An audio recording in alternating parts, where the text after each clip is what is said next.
So we'll start from chapter 26 today. The Bhattacharya is converted. I hope everyone remembers who is Bhattacharya. Sarvabhauma Bhattacharya. For the impersonalist and voidist, impersonalist means those who don't believe. They believe that yes, there is a supreme power, but the supreme power does not have any form. And voidist means those who believe that there is no supreme power, but we are only the supreme and we will become the supreme. So, impersonalist and voidist philosophers, the next world is a world of senseless eternity and bliss. Why senseless? Because they believe that they will become shunya, nothing. They will go into nothingness. What sense can nothingness have? If there is nothing, what sense can it have? So the next world for them is what? World of senseless eternity and bliss. So there is nothing, but there will be bliss. There is nothing, but that nothing will remain for eternity.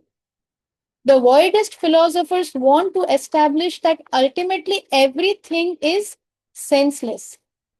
And the impersonalists, they want to establish that in the next world, there is simply knowledge without any activities. Therefore, they read so much to acquire all the knowledge, and with all that knowledge, they will become nothing and they will just sit without doing any activity. This is what the impersonalists believe in.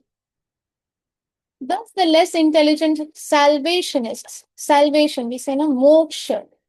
So the less intelligent salvationists, they try to carry this imperfect knowledge into the sphere of perfect spiritual activity. Because the impersonalist experiences material activity as miserable. The impersonalists, they think that these material activities are miserable. They don't like doing all these material activities. Therefore, they want to establish the fact that spiritual life has no activity.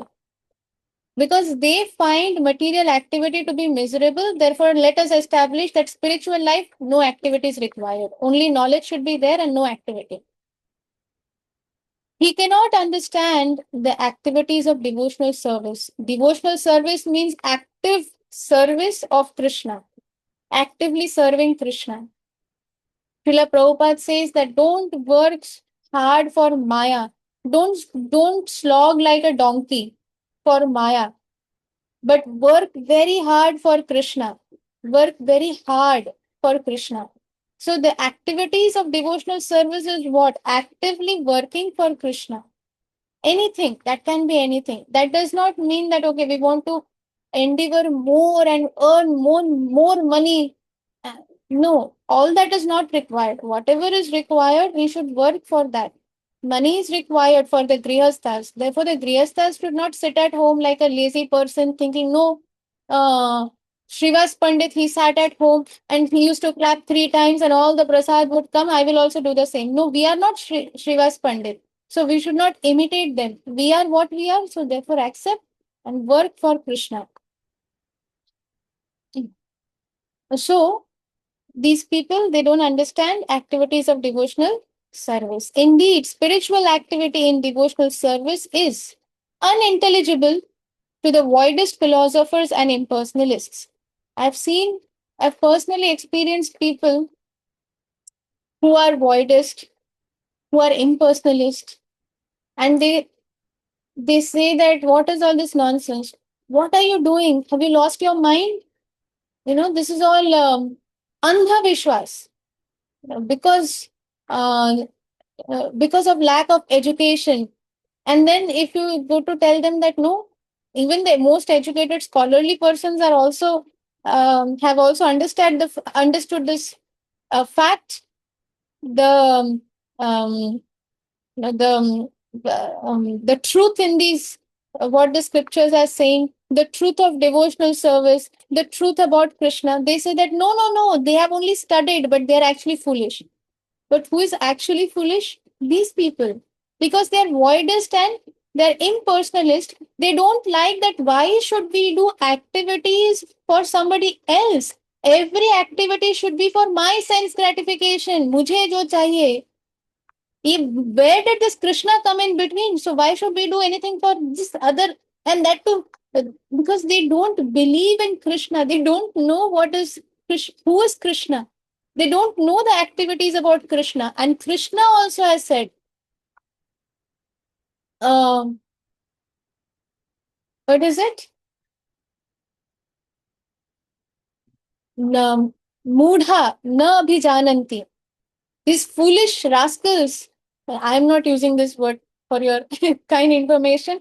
This mudha, Srila Prabhupada has said that this mudha, this word that Krishna is using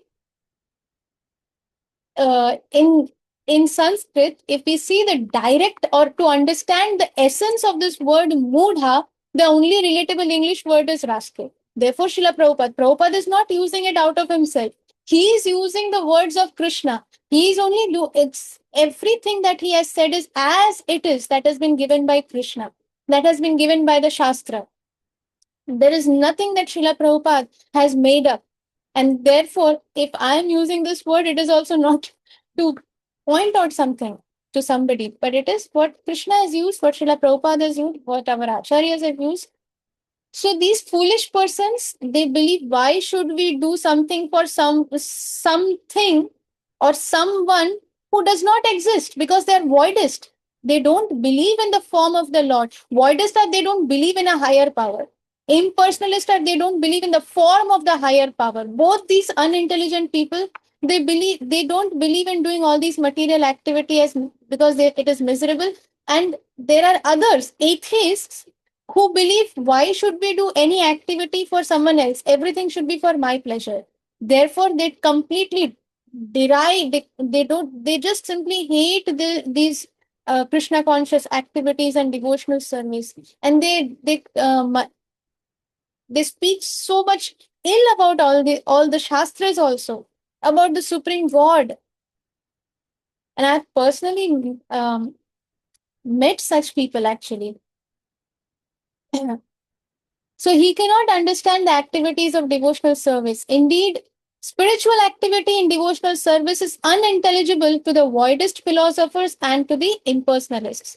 The Vaishnava philosophers, they know perfectly well that the absolute truth, the supreme personality of Godhead, can never be impersonal or void. Why? Why? Vaishnava philosophers, they know. Vaishnava means what? One who are devotees of Vishnu, of Lord Vishnu. Lord Vishnu is Krishna. Lord Vishnu, Lord Krishna, they are non-different. So they are devotees of Lord Krishna or Lord Vishnu. What does devotee means? One who is devoted. Why will somebody be devoted? Vaishnava philosophers. We are talking. It's been mentioned. Vaishnava philosophers. Why? Because they are all self-realized. What does it mean to be self-realized? What is the self? Self is the soul. Self-realization means, who am I? I am the soul. What is the position of the soul? What is the relation between the soul and the super soul? This is self-realization. One who is in complete self-realization, in perfect self-realization, they know Krishna. They can see Krishna face to face. They can speak to Krishna face to face. When they offer something, they can see Krishna eating it. Therefore, they know that Krishna, the Supreme Personality of Godhead, can never be impersonal or void because he possesses innumerable potencies. And what to speak of understanding all the other activities of Krishna? Because they can see, they know about Krishna, therefore they understand they have knowledge about the absolute truth. They have complete knowledge about the absolute truth. Therefore, they will never take it. This rubbish fact that Krishna is impersonal, Krishna is void. No, through the innumerable energies uh, of his own, I mean Krishna's innumerable energies, he can present himself in multiple forms and still remain in absolute supreme personality of Godhead. Krishna can present himself in multiple forms, but he will still remain as the absolute supreme personality of Godhead. Thus, despite expanding himself in multiple forms and diffusing his innumerable energies, he can maintain his transcendental position. This Lord Chaitanya exposed many defects in the Mayavad philosophy, and although the Bhattacharya tried to establish himself by logic and word jugglery, Lord Chaitanya was able to defend himself from the attacks of Bhattacharya. The Lord established that the Vedic literature, Sarvabhauma Bhattacharya is no ordinary person. I hope we remember that in the beginning we heard that who is Bhattacharya? He's Brihaspati. He has all the knowledge, every knowledge. Therefore, it is very some ordinary person cannot win with him. Neither is Sarvabhauma Bhattacharya some ordinary person, nor is Lord Chaitanya Mahaprabhu some ordinary person. This is two Maharathis, like having a talk, having a discussion on this. So Sarvabhauma, and why this has happened? For the other Mayavad philosophers, so that one who is intelligent and one who will dive into this discussion will understand, will come out with the right conclusion. Because Sarvabhauma Bhattacharya is placing so many logic and so many arguments, and Lord Sri Chaitanya Mahaprabhu, he is defending and cutting all these attacks by his sword, like his explanations and direct interpretations of the Vedanta Sutra. So cut. So anybody who is a Mayavad philosopher, if such a person has real intelligence and dives into this discussion, they will understand. They will come out with the real knowledge. The Lord established that the Vedic literature is meant for three things. All this Vedic literature that is there, three things. Purpose, three things. Understanding our relation with the absolute supreme personality of Godhead. Acting according to that understanding. Okay, I have understood. My relation with Supreme is I am servant, I am part and parcel of that supreme personality. Chalo, theek hai. Now let us sit. No. Second is acting according to that understanding. Therefore, what should I do? And third is by acting in that understanding, as per that understanding, achieving the highest perfection of life. What is the highest perfection of life? That is love of Godhead. Three things. Anyone who tries to prove that the Vedic literature aims at anything else must be a victim of his own imagination.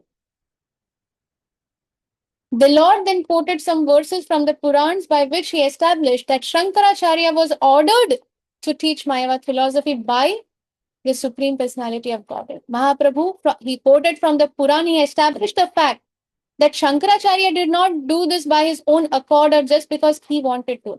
He was ordered by none other than the Supreme Personality of Godhead himself. Mahaprabhu established this fact from by quoting verses from the Purans. He quoted a verse from Padma Puran, Uttarakhand 62.31, in which it is stated that the Lord ordered Mahadev, Lord Shiva, to present some imaginary interpretation of the Vedic literature to divert people from the actual purpose of the Vedas. Again, had it not been Lord Shiva, not some ordinary person cannot make such concocted diversions and misinterpretations, imaginary interpretations of the Vedic literature. It is not possible for some ordinary person. It is not possible for some ordinary person to give commentary on Vedic literature, and that to a completely concocted one, completely diverted one. In this way, try to make them atheists, the Lord said. After that, they can be engaged in producing more population. It is also stated in Padma Puran Uttarakhand 25.7 that Lord Shiva explained to his wife Parvati that in the age of Kali, he would come in the form of a Brahman to preach an imperfect interpretation of the Vedas known as Mayavad, which in actuality is but a second edition of atheistic Buddhist philosophy. This verse from Padma Puran that Lord Shiva explained to his wife Mother Parvati was quoted by Mahaprabhu in the previous one of the chapters. So it was mentioned there, the verse itself. The Bhattacharya was overwhelmed by these explanations of Lord Chaitanya. After hearing Mayavad philosophy explained by Lord Chaitanya, he could not speak. After he had remained silent for some time, Lord Chaitanya said to him, "My dear Bhattacharya, don't be astonished by this explanation. Please take it from me that the devotional service of the Supreme Lord is the highest perfectional stage of human understanding. Indeed, it is so attractive that even those who are already liberated become devotees by the inconceivable potency of the Supreme Personality of Godhead. There are many such conversations in the Vedic literature. For instance, in Srimad Bhagavatam, the famous Atmaram verse describes how impersonalist sages who are absorbed in self realization and liberated from all material attachments become attracted to devotional service by the various activities of Lord Krishna. Such are the transcendental qualities of the Supreme Personality of Godhead. Even Gautam Rishi and Vishwamitra Muni, they also went and prayed to Lord Krishna that please um, give us devotional service. They prayed for pure devotional service. And even if Lord Krishna asked them, why do you need, you are all impersonalist sages? He said, because by our own accord, we will never understand, we will never get that intelligence. Therefore, unless you bless us, unless you accept us, it is not possible. So, even such impersonalist sages who were absorbed in self realization, they were liberated from material attachments. They also got attracted. Actually, they were not liberated from material attachments, but because they took the blessings of the Supreme Lord, therefore they were able to achieve perfection in their life. So, such are the transcendental qualities of the Supreme Personality of Godhead. As before the class, we were discussing regarding the videos, these beautifully made um, um, videos on this that I shared with in the group.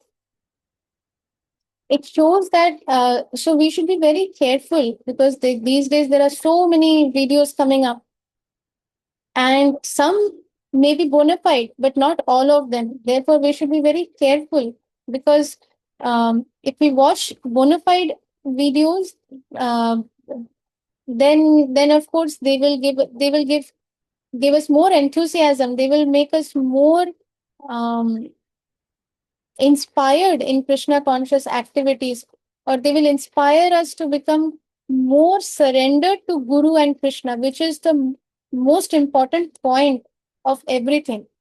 That one has to become more and more surrendered to Guru and Krishna.